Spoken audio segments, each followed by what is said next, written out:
Hello there, and today we're going to give you an honest review of Astrea, Six-Sided Oracle. Now this is a roguelike dice game where you have different characters, they level up, unlock more abilities, unlock more dice, and then they all have their special abilities that these type of games have as you do your run over and over again to level up and unlock harder difficulties and unlock the other characters in this game.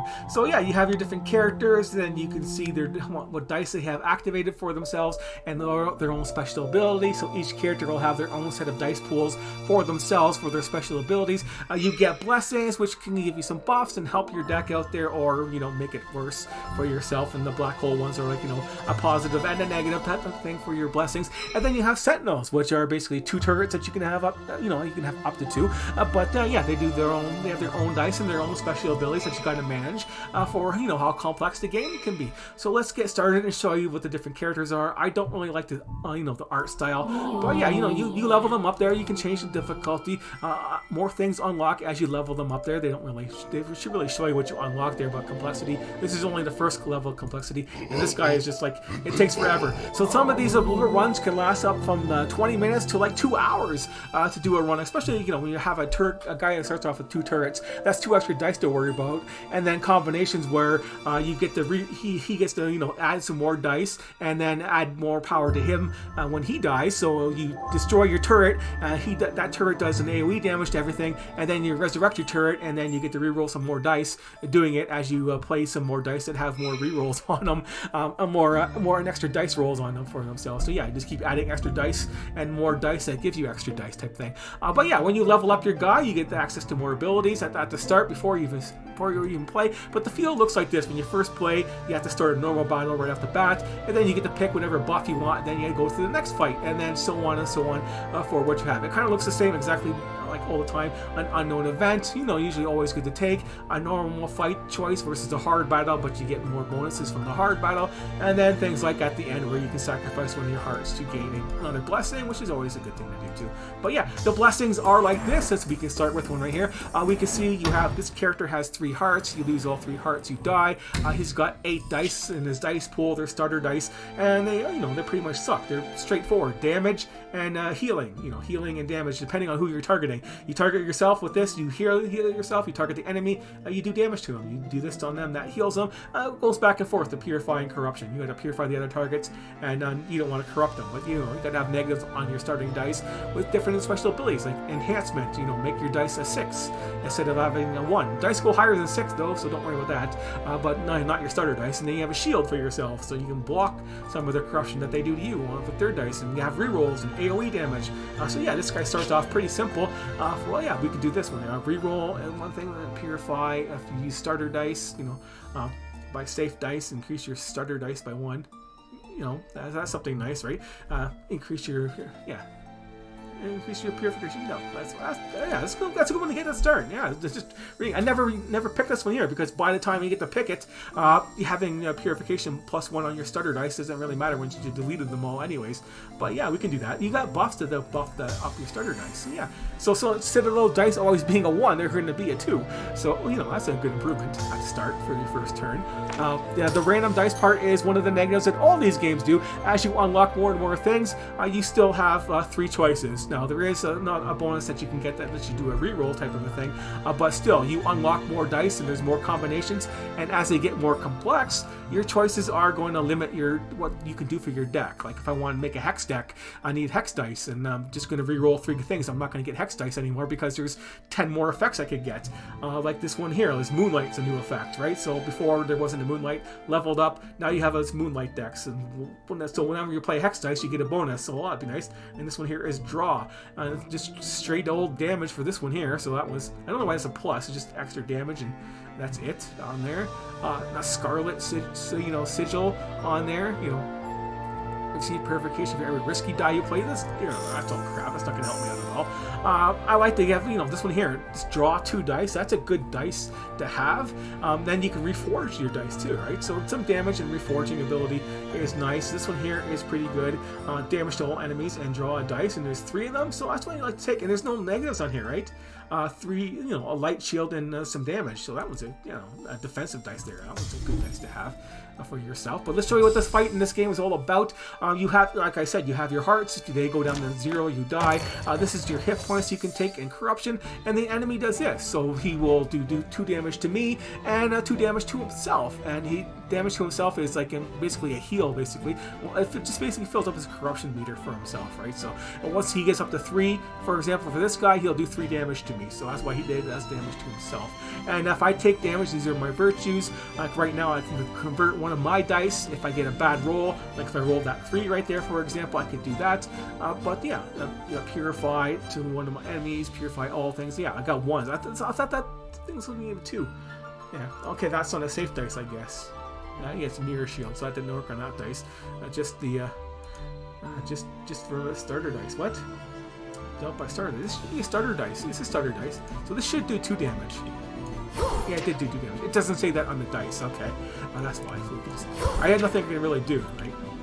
He's gonna... I'll just put a shield on him, AoE damage, and, there's nothing else I can do really, right? So it's just, you do damage to the guy. They have other special abilities in which you get harder and harder. And, like some enemies later on, you do damage to them, you take a damage.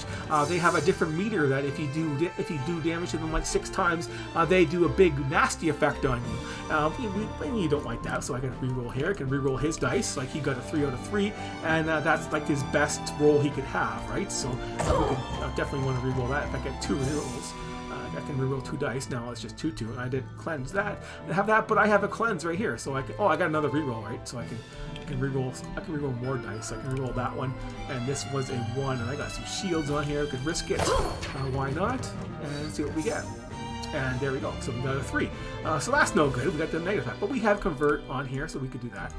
Convert our dice. That's what a character do. Or I could damage myself and activate my virtue over here for that. So I could take 3 damage, and then I could deal 4 damage, and then heal myself, which is kind of a bad thing to do. But there are some dice that do AoE damage, so that's what you do, right? You damage yourself with your bad dice, and then you have AoE that heals yourself back up there. Then you get to use that ability and draw cards and stuff like that. Draw more dice, cards, same thing, basically, right? So there you go. He's almost over. He can't do damage to himself. I'll put a shield on him. I just get a reroll basically and some damage to myself, and then we go again. He's only got 3 health in there, so yeah. It doesn't really matter what I do. I got 3 damage right here if I wanted to. A light shield and reroll, enhancement. I got this one here. Purification to all enemies, enhance that to 6, right? It's game over. 7 damage because we got +1 for that skill. Starter dice. So there you have it. That's an example of a fight. Of course, the fights get more complicated. Characters have their own special abilities. Like I said, I like that turret guy. The wave guy is not bad too, and that just builds up power on the enemies. Well, it doesn't count as being hit. So yeah, all those negative effects that you hit the guy, you have an effect. But no, you just stick wave on them, and then as soon as that value reaches their hit points, it goes off and kills everything, and then you win. So yeah, you're actually doing damage to them, but you get to have all the effects of it later on. And that's the whole thing in a nutshell for that. To all targets, and added Dizzy Dex dice in there. That doesn't seem like a very good thing to have on you, but enhancement. Was this enhancement deck with the reroll? Yeah. If you have a dice that will enhance something to make it 6, and then you get a free reroll, I'll give a chance out of it. Like, why not? Right? I don't know. Just take it. Doesn't matter. That's it for today, though, right? This is the whole fight. It's over and over again. We'll just take some free things and just go from there. And there you go. Next guy you fight. Lots of them will end up being the same guy over and over again.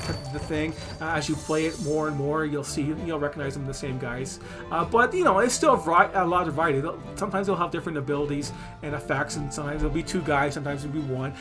Later on, they'll have turrets, and you'll have turrets too on the sides that you can do extra damage and stuff too. It's like, he's doing 2 damage there. Well, this is nice. I got a shield and another draw of dice. Well, that's only for enemy shield. That sucks. And then we got an enhancement dice for myself.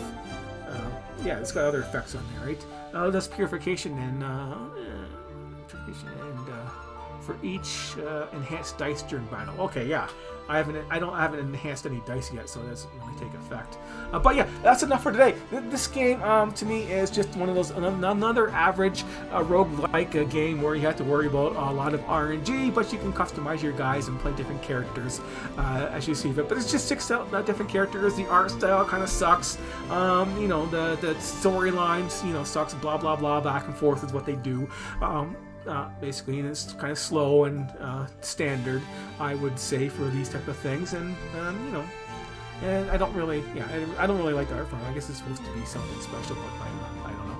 I don't care. But anyways, just more about the strategies involved. But you know, like every other game out there, like roguelike game out there, it all evolves around the fake RNG rules that these games use, and they add more RNG as you progress, which makes it worse. So yeah, another standard 5 out of 10 game for me. It's still something that's decent and enjoyable sometimes, but you know, sometimes when the game takes like 2 hours and you're just sitting there reading all their abilities over and over again, trying to figure out what you got to do and what your dice are going to do, it gets kind of annoying and less enjoyable to actually play it and enjoy. So yeah, there is some value to this game, and then there's some negatives. So yeah, you get to pick and choose for yourself, I guess, make your own decision on what you do, and you know, like it or not. So I got this game for free because it was one of those free games on Epic Games. So yeah, so 5 out of 10 for that.